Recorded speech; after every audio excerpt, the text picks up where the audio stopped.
तुम्ही पण तुमचे अंक कार्ड ठेवलेत समोर?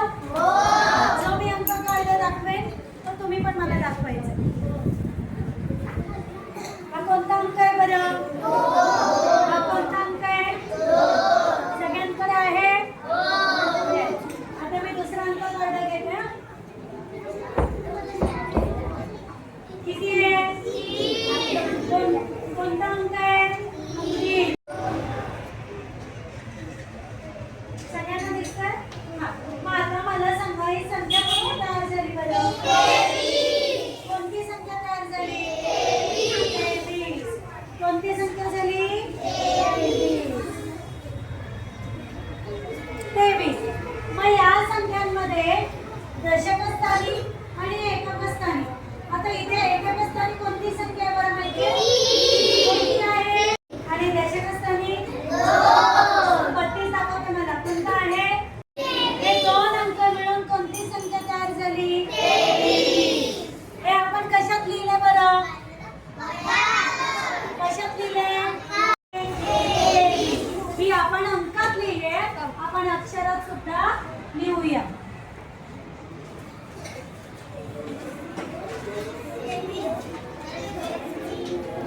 काय करूया माहितीये?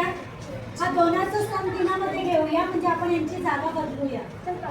चला आता हा 2 इथे घेऊया आणि 3 इथे घेऊया. घेतला सगळ्यांनी? पहिल्यांदा 3 घेतला आणि नंतर आपण 2 घेतला. कोणती संख्या तयार झाली? कोणती संख्या तयार झाली? 30. बरोबर. मग एकक स्थानी कोणता अंक आहे बरं? 2.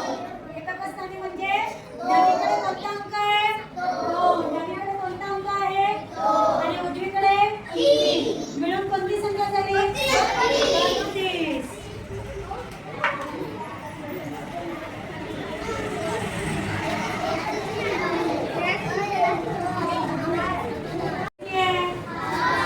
कोणता अंक आहे? 5. अंक कोणता आहे? 4. हा 5 आणि हा 4. चला हे एकत्र करूया बरं. 45. किती झाली संख्या? किती झाली संख्या? एकक स्थानी कोणता आहे बरं अंक? एकक स्थानी आणि दशक स्थानी मिळून कोणती संख्या तयार झाली? 45. आपण आता लिहूया.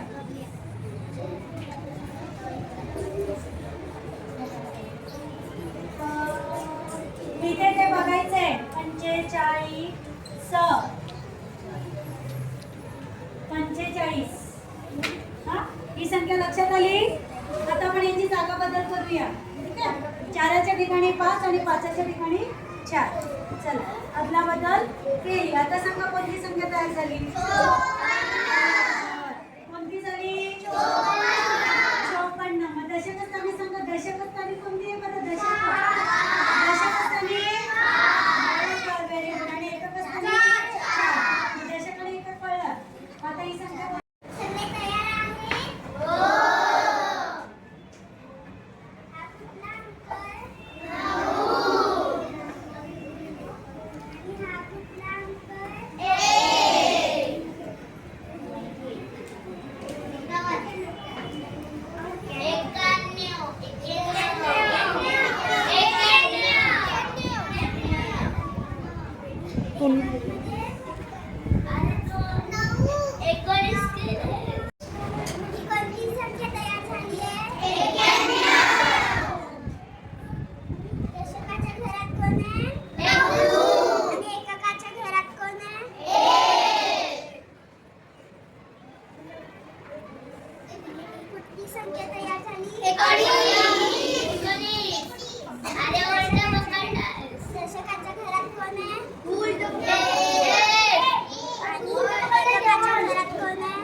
किती झाली